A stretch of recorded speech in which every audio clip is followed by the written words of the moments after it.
It's 9 p.m. Do you know where your key fob is?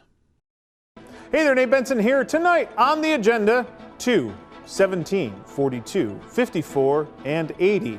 No, that's not the Lotto Take 5. Those are some of the projections in the millions of dollars for the Buffalo budget deficit. Why doesn't anyone know what the real number is? Plus, the 61st Senate seat that was vacated by Sean Ryan when he was sworn in as mayor. The candidates are in place, and the race is heating up.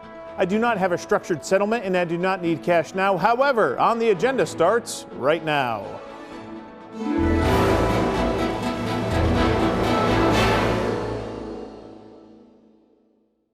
When Sean Ryan resigned from his Senate seat, a special election was announced by Governor Hochul on January 2nd. The Erie County GOP selected Dan Gagliardo as their candidate, and the Erie County Democratic Party selected its chairman, Jeremy Zellner, as theirs.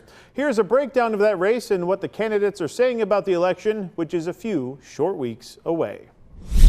The races for the 61st Senate District seat are expected to be a humdinger in 2026, and the candidates are lining up with their humongous campaign promises. We need affordable housing. We need to push back on what's happening in Washington. I think that crime is a big issue. I think the electrification issue. We're looking at healthcare problems. I mean, what the federal government did to Medicaid is horrendous. But why are there 3 races for the same seat this year? Why are some candidates planning on running in some of them, but not others? Let me try to clear some of this up. Let's pretend that Sean Ryan did not run and win the race for Buffalo mayor. He would have had to run for his Senate seat again this November because his term was up. So taking a look at our political calendar, there's a race set for November 3rd. Well, in order to have a general election race, you need to have a primary, and that's set for June 23rd. So there was always going to be a primary and general election race for the 61st Senate seat this year. However, Sean Ryan did run for mayor and won, and thus had to vacate his Senate seat. That triggered a special election. By law, Governor Hochul had 10 days from Ryan's resignation to set a date for a special election. Ryan resigned on December 30th, and on January 2nd, Governor Hochul announced a special election for Ryan's Senate seat. So now there will be 3 races this year for the same seat. One to fill the vacancy, a June primary to select candidates for the general election, and then the actual November election itself. So who's running in these races?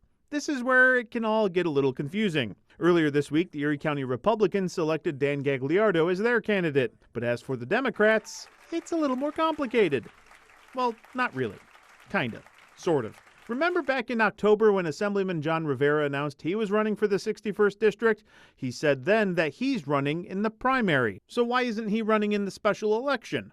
Yeah, I mean, I would say that cake was baked, quite a while ago. Implying that Democratic Party politics made it impossible for him to be selected as the special election candidate. And it's hard to imagine that, a real thorough search was done. And, the conclusion of whatever's efforts was that the chairman of the party is going to just nominate himself. Chairman Zellner, however, maintains that the process was transparent. We met last month to discuss this process and to put forth a process where I've recused myself from day one from anything to do with it. We had the chair of the legislature run the meeting tonight, and here we are.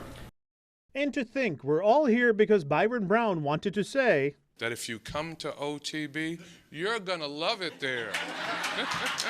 The Erie County Democratic Executive Committee gathered Wednesday night to select its candidate for the 61st Senate District. And as previously announced, party chairman Jeremy Zellner wanted that nomination. I believe that I can make a difference for the 61st District, and the voters are going to have the say. And the executive committee voted to throw their support behind the party chairman. Thank you, everybody. I can't thank you enough and tell you how much this means to me. I'm going to go to Albany and fight every single day for this community. But it didn't come without criticism, and a handful of Democrats and government reform advocates protested the meeting, calling the process to name a nominee wildly unethical that we have a person who's been both the chair of the Erie County Democratic Committee and the commissioner of the Board of Elections, who has prevented ballot access to many of us who've run for office. But not only that, who is tipping the scales in his favor. Former Buffalo mayoral candidate and the endorsed Democrat in the 2021 Buffalo mayoral race, India Walton, contends that Zellner has wielded power to shut people out of the election process during his tenure as chairman, and there are folks whose jobs depend on Jeremy Zellner. And I think that you'll find cases of ways that he's been vindictive and he's been retaliatory when he doesn't get his way. And he's bullying himself into a state Senate seat that should be open to a primary. However, Zellner maintains that the process was transparent and that he recused himself completely from the process. Chairman Zellner, you've been selected to run in the 61st seat. Obviously, what's going through your mind right now? I'm overwhelmed. I'm incredibly proud to receive the party's nomination. I've born and raised in this district, lived here my whole life, and it's just an honor to have the nomination. And now it's time to go make our case to the voters. We have a sprint here, 27 days to have this election and get out and make our case. And we've got to get moving immediately. There were several people outside protesting concerns about the transparency of all this. You are the chairman of the party. Yeah. You've been selected to run in the special election. Anyone paying attention on the surface can see there might be a conflict of interest there. How can you assure people that this was as fair as it possibly can be? Well, I wanted to make sure that the public knew my intentions the day after the election. That's why I got out, let them know there's going to, I'm going to be leaving the Board of Elections as soon as I certify the election, and make sure we have things in place with the budget and make sure we have things in place with the staff. And so I thought it was critical that I got out immediately to let the public know that. I resigned my position at the board the minute the governor called the special election, so there would be no conflict.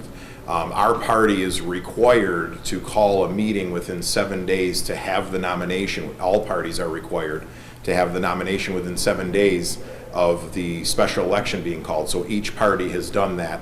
Our party had a meeting tonight with nearly 100 people who voted on this and vetted any candidate that wanted to come was offered that opportunity. And so I think our process has been very transparent, and I think we probably have the most transparent process of any of the parties. The state does the endorsements for the working families. I don't know what the Republicans did, but they had someone announce for office and said, we're with them. So, we've had a real process in place. We're following what the governor has done. When these things happen, as it did with Congressman Kennedy, we have a short time frame to call that meeting and get it ready. We met last month to discuss this process and to put forth a process where I've recused myself from day one from anything to do with it. We had the chair of the legislature run the meeting tonight, and here we are. Indulge me, if you will, if you win the special election, will you remain party chairman? Yes, I'm not planning on stepping down. I've already had a lot of folks encourage me to run and encourage me to run. The party meets later this year in October to select the chair. I plan on running for re-election. I've had a lot of encouragement and I've announced that. But we'll see. I mean, things, it's the party's call. We have committee people running this year, and my plan is to run the party and to run for re-election as chair. We have a lot at stake this year with the governor's election. Our state comptroller's facing a primary. We've got to re-elect our state attorney general. We've got to re-elect our Congressman Tim Kennedy, our county legislators. This is the first year of the even bill law, so all the seats are on the ballot. There's a lot at stake, so much so that I'm not going to just pull the plug and leave chaos here. I have strong support from Governor Kathy Hochul for re-election, and I plan on seeking re-election in October. You've been out campaigning for a couple months now. Yeah. What's the biggest focus and topic that you've heard from voters looking into this? Without a doubt, affordability, without a doubt. But also keeping our kids safe from online predators, keeping our kids safe from social media, people who are trying to capture their minds. And, that's an incredibly important thing that the governor has put in place that I support as well. But affordability, there's no question. And I think we need to really look at taxing those ultra-rich people in our state that are not paying their fair share, and we need to look at a lot of other things. So it's affordability. I've never stopped coming from the supervisor race to this, but I want to finish what we started. Why make that jump from the supervisor race that just ended, a couple months ago, now jumping back into the state Senate? Why is this a momentum thing you want to kind of capitalize on? I think that's part of it, Nate. I think that I enjoyed campaigning so much and talking to the people that I appreciated hearing from them. And then when the Senate seat and the leadership asked me if I was interested, I saw that as a stepping stone for everything that I had already been talking about to hit more people and to do more. And I feel like it was a prelude now. The supervisor race was a prelude to this. What'd you learn from that race that you might change in this race, or add on to in this race? I worked hard. I worked hard, and I'm going to continue working hard. I really do believe that it's more about me getting out and letting people know that it's not about a party affiliation. It's really about the person. And I hope that the people are going to look more towards what I've done in my past, which is completely nonpartisan, and hopefully they'll let me do that for them in Albany. You don't have a lot of time. February 3rd, the special election. Special elections, historically low turnout, historically can lean a certain way. How do you overcome that challenge? Well, I think because I've been doing this for 10 months, I think that I've had the opportunity to speak to, I went to 12,000 homes, spoke to thousands of people. I think we made an impact. I think that our election showed that. We came close, we did more than most have done, and I think that now I'm able to take that, get out to talk to the other areas that I didn't get to talk to, and promote that message that I was doing all along. I actually think that I'm in a great position for this because it's like I've never stopped campaigning. State Senate is certainly very different than the Amherst supervisor race. You're now including parts of city of Buffalo into that. You've got the Tonawandas as well. How do you get to them quickly and effectively in 4 weeks? My intention is to go to each of those locations. I've identified things for Buffalo, Tonawanda, City of Tonawanda, Grand Island, to incorporate that message into them. I'm going to go door to door, and I'm going to send out as much information. I'm going to do a lot of calling. And I'm going to make sure that I can speak to as many people as I possibly can. It's about turnout. It's about getting to as many people as I can. I think ultimately, everybody understands the issues. We got crime, we got utilities, we've got taxes. All that stuff is the same. This is about me explaining who I am and getting that voice out. Probably more TV, more as much as I can to let people know who and what I am. Having said that, the 61st District is a very diverse district. You've got the City of Buffalo, you've got the Tonawandas, Grand Island. Different issues for all of those communities. Can you get up to speed in time to know what people are really clamoring for from a state senator in 4 weeks? Of course, and I think that I think what's interesting about this is that I'm looking forward to working with Mayor Ryan. I'm looking forward to working with Sean Lavin and the leaders of all those communities. Obviously, as long as they understand that it really isn't about party affiliation, that I want to make sure that Buffalo has housing and they're able to do their financials, get their financials in order and help them with that. I know that Amherst has some issues, as we know. We have to be able to pinpoint those issues, work with those leadership, and make sure they understand that this is not about a party. This is about what you need. You don't do this job being an individualist. You have to be a consensus builder. I've said that all along. And I believe I'll get up to speed because I'll work with the leadership to make sure I understand what they need. Based on the conversations you've had, based on the district itself, what do you think the biggest issues are facing the 61st Senate? I think that crime is a big issue. I think the electrification issue, no tax on tips. I mean, I don't understand. We're talking about 27 now. They knew about this. I'm going to win. When I win in February, I'm going to go to the budget and make sure they do put it in the budget for 27. Hopefully you can do something in 26. I mean, these are things about affordability. They talk about it all the time. So I think we have to talk about crime. I think we have to talk about utilities. We have to talk about the tips. We have to talk about housing too. We have to make sure that we're able to do this. But I think that we have to make sure that what we're doing is incorporating conversations regardless of your party affiliation. I say that ultimately because I have to work with Mayor Ryan. I have to work with Sean Lavin. I have to work with Grand Island and North Tonawanda and Tonawanda. I have to work with them. And they need to understand that. And I think that people are a little tired of this political system, political boss system. It just needs to stop. Well, you mentioned political system and a political boss. I mean, the Democrats most likely will be running Jeremy Zellner in that state Senate special election. He is the party boss. He was the county elections chair for the Democrats. That's a lot for any candidate. How do you counter whatever his messaging will be? Well, I think that in itself is a complete contradiction right there, that he had both of those seats. Number two, I'm looking forward to having a one-on-one with Jeremy because while I was out there in the real world dealing with budgets and hiring people and being in the community and understanding and walking 12,000 doors, what has Jeremy done? His own party is going against him because he's done things wrong. And he's going to have to answer for this. This is strictly a person who's been out there, who has serviced Democrats and Republicans, no matter what their party affiliation is, day in and day out for 40 years, whether it be at Awnings Plus or DeVolio. This man, what he's done, has had to work in this political system, which is broken and needs to be fixed. So hopefully people understand that, and we all start to wake up and we start to believe the fact that this is going to change by one election at a time. And this is not about you're going to tag me as a MAGA because I'm a Republican, which is a ridiculous statement, because ask me the questions and I'll be more than willing to tell you the answers to how I think and what I feel. Jeremy, I think Jeremy has a bigger hill to climb than I do. Looking at just the political landscape, if you were to win special election, you're almost immediately back campaigning because that seat's up in November as well. Jonathan Rivera's planning on competing in the primary in June for that. So even if Zellner won, he'd be competing in that potential too. So this is a very competitive Senate seat potentially that could last 10 plus months here in Western New York. Here's my thought.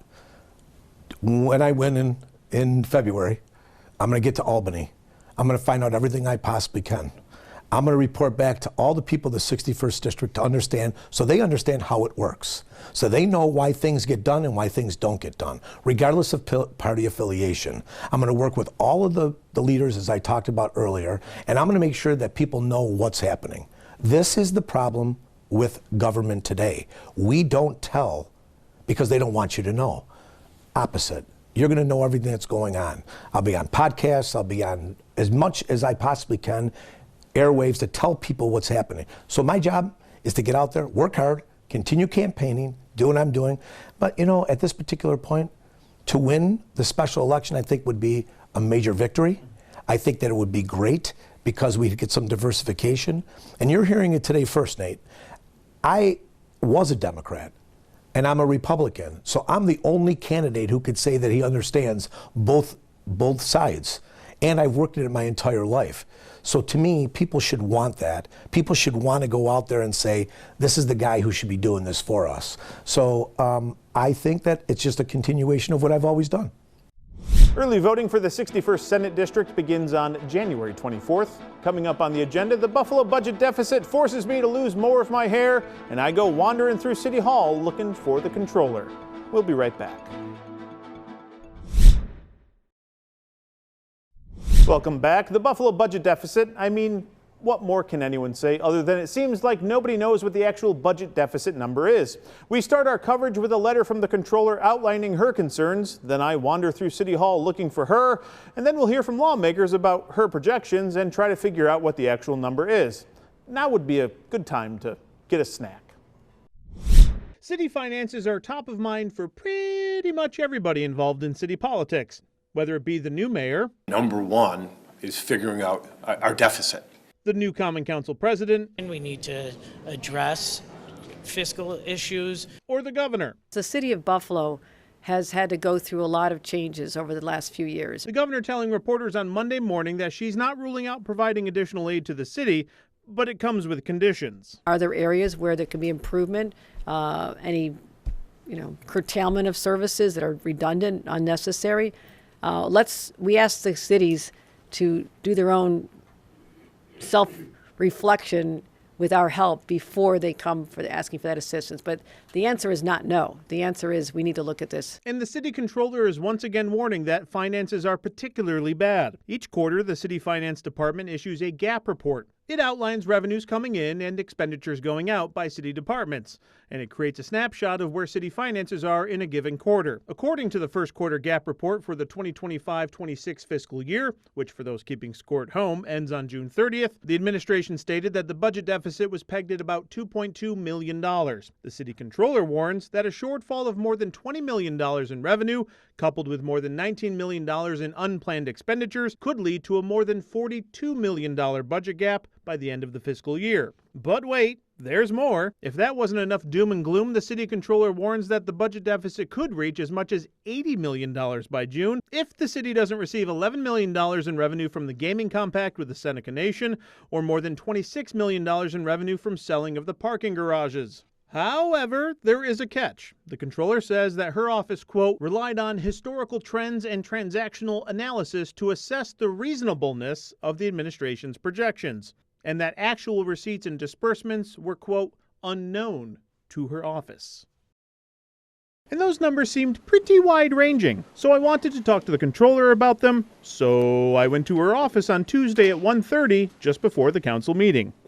Hello, I was curious if the controller was around? I didn't have an appointment, I'm just popping in before the council meeting to see if she had time to chat.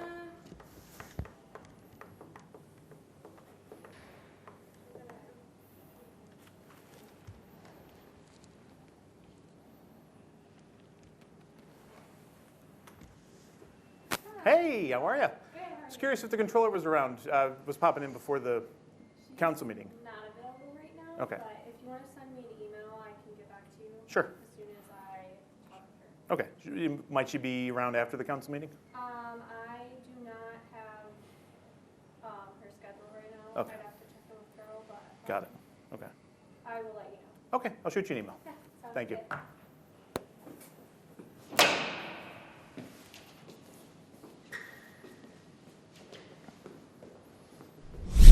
But $80 million, saying in a very broad stroke, a difference between, it could be 40, it could be 80, is wildly different. So to make a claim like that, you have to do more than just put numbers on a page and highlight them in red. We have to have a serious dialogue about this.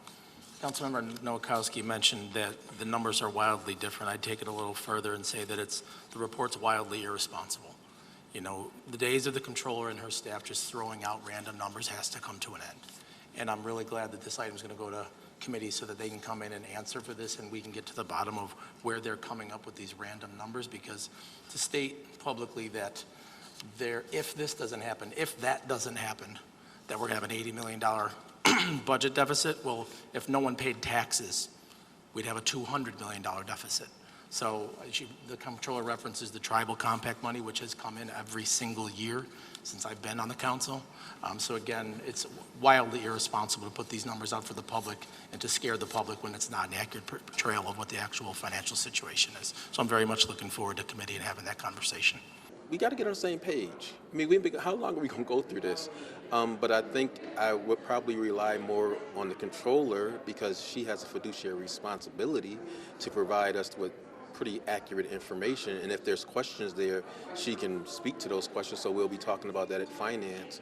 But like I said, the thing that my eyes opened up pretty widely is when the governor said that she's not saying no to Buffalo for finances. So if the new administration can come up with a plan to address the infrastructure issues here, maybe there's hope on the horizon that we can right-size ourselves in a very short term and maybe not take the 3 to 4 years that the new mayor is saying that it may take. Regarding city finances, the controller coming out saying the budget gap could be 40 million, 80 million. The previous administration said 2 million. Who are we supposed to believe in regards to the deficit?